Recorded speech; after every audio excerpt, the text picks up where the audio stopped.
Assalamualaikum warahmatullahi wabarakatuh. Apa kabar semuanya? Ibu berharap kita semua diberikan kesehatan. Baiklah, hari ini kita akan membahas tentang materi. Sebelumnya, Ibu akan memperkenalkan diri Ibu terlebih dahulu. Perkenalkan, nama Ibunya Sucirianti. Ibu merupakan mahasiswa pendidikan biologi Universitas Bengkulu. Ibu berharap semuanya menonton video ini sampai selesai, karena Ibu akan memberikan tugas.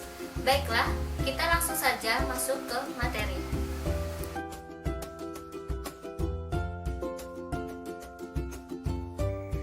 Listrik dinamis memiliki manfaat yang sangat besar dalam kehidupan kita sehari-hari. Pada malam hari, kita tidak merasakan gelap dan mencekam lagi karena penemuan lampu listrik.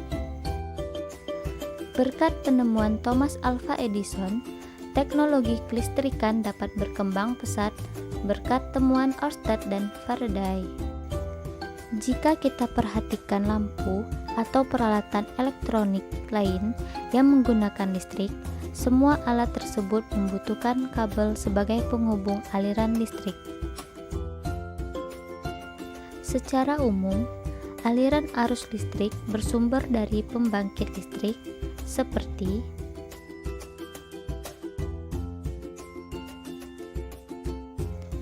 generator, baterai,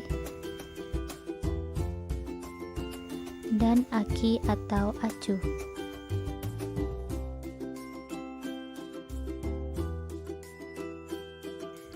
Perhatikan lampu listrik di rumahmu.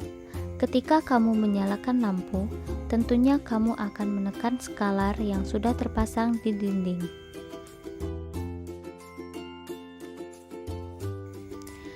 Jika satu skalar ditekan, maka lampu akan menyala. Tetapi mungkin lampu di ruangan lain tidak ikut menyala, atau ketika kamu menekan skalar, ternyata lampu-lampu di beberapa ruangan akan menyala bersamaan.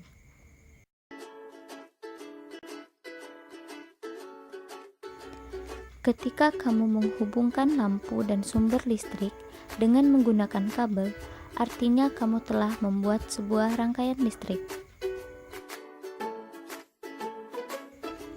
Pada rangkaian tertutup atau skalar tertutup atau posisi on, arus listrik akan mengalir dan lampu menyala. Arus listrik mengalir karena pada ujung-ujung rangkaian ada beda potensial listrik yang diberikan oleh baterai sebagai sumber tegangan.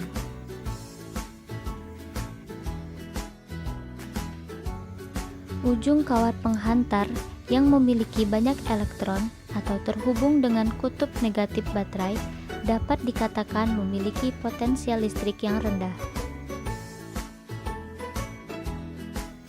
Sedangkan ujung kawat penghantar lainnya yang memiliki sedikit elektron atau terhubung dengan kutub positif baterai dapat dikatakan memiliki potensial listrik yang tinggi. Arus listrik mengalir dari potensial tinggi ke potensial rendah, sedangkan arah aliran elektron dari kutub negatif ke kutub positif. Pada rangkaian listrik tertutup, besar arus listrik yang mengalir pada rangkaian dapat ditentukan dengan menghitung besar muatan listrik yang mengalir pada rangkaian setiap detiknya. Hal ini karena besar arus listrik yang mengalir dan suatu rangkaian tertutup sebanding dengan besarnya muatan listrik yang mengalir pada setiap detiknya.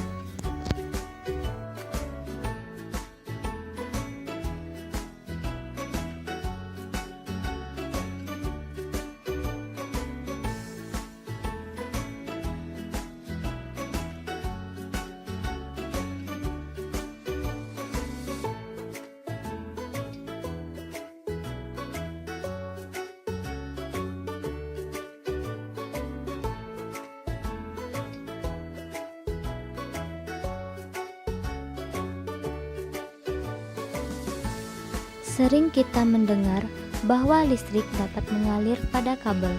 Pernyataan bahwa listrik mengalir sebenarnya berkaitan dengan muatan yang berpindah. sebab perpindahan elektron pada bahan akan menghasilkan arus listrik yang arahnya berlawanan dengan arah perpindahan elektron tersebut. Sering kita melihat orang menggunakan kabel untuk menghantar listrik dari suatu ujung kabel yang lainnya. Kabel biasanya terdiri atas bahan tembaga atau perak di bagian dalamnya dan dilapisi bahan plastik atau karet di bagian luarnya. Hal ini berkaitan dengan kemampuan bahan untuk menghantarkan listrik. Setiap bahan memiliki daya hantar listrik yang berbeda-beda. Tembaga dan perak merupakan bahan yang paling baik untuk menghantarkan listrik, sedangkan plastik dan karet merupakan bahan yang tidak dapat menghantarkan listrik.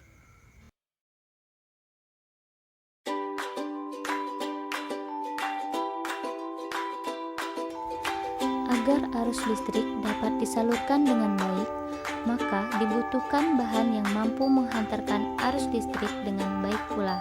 Pada bahan yang mampu menghantarkan arus listrik, elektron dapat mengalir dengan mudah. Bahan-bahan yang dapat digunakan untuk menghantarkan listrik disebut dengan konduktor listrik. Contoh dari konduktor listrik adalah tembaga, perak, dan emas. Meskipun perak dan emas merupakan konduktor yang sangat baik, tetapi karena harganya yang sangat mahal, kabel rumah tangga biasanya menggunakan bahan dari tembaga.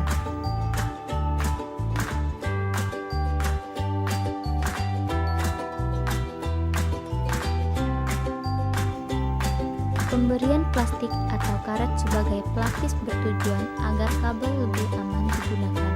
Sifat plastik dan karet tidak dapat menghantarkan arus listrik sehingga kedua bahan tersebut masuk ke dalam kelompok bahan isolator. Bahan isolator ini adalah bahan yang sangat buruk untuk menghantarkan listrik karena di dalam bahan ini elektron sulit mengalir.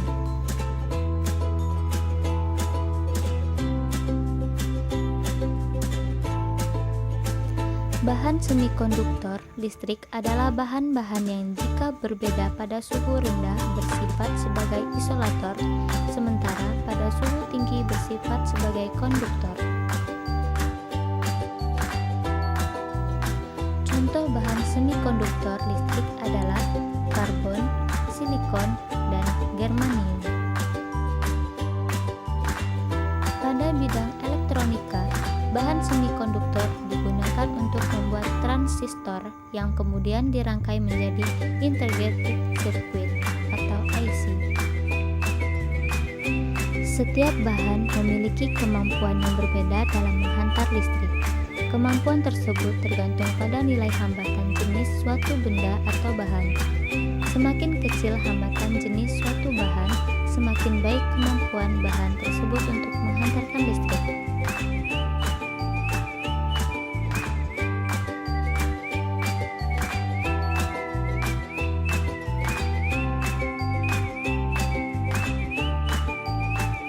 Besar hambatan setiap jenis kawat yang panjangnya satu satuan panjang per satu satuan luas penampang disebut hambatan jenis. Besar hambatan jenis berbeda-beda untuk setiap jenis kawat.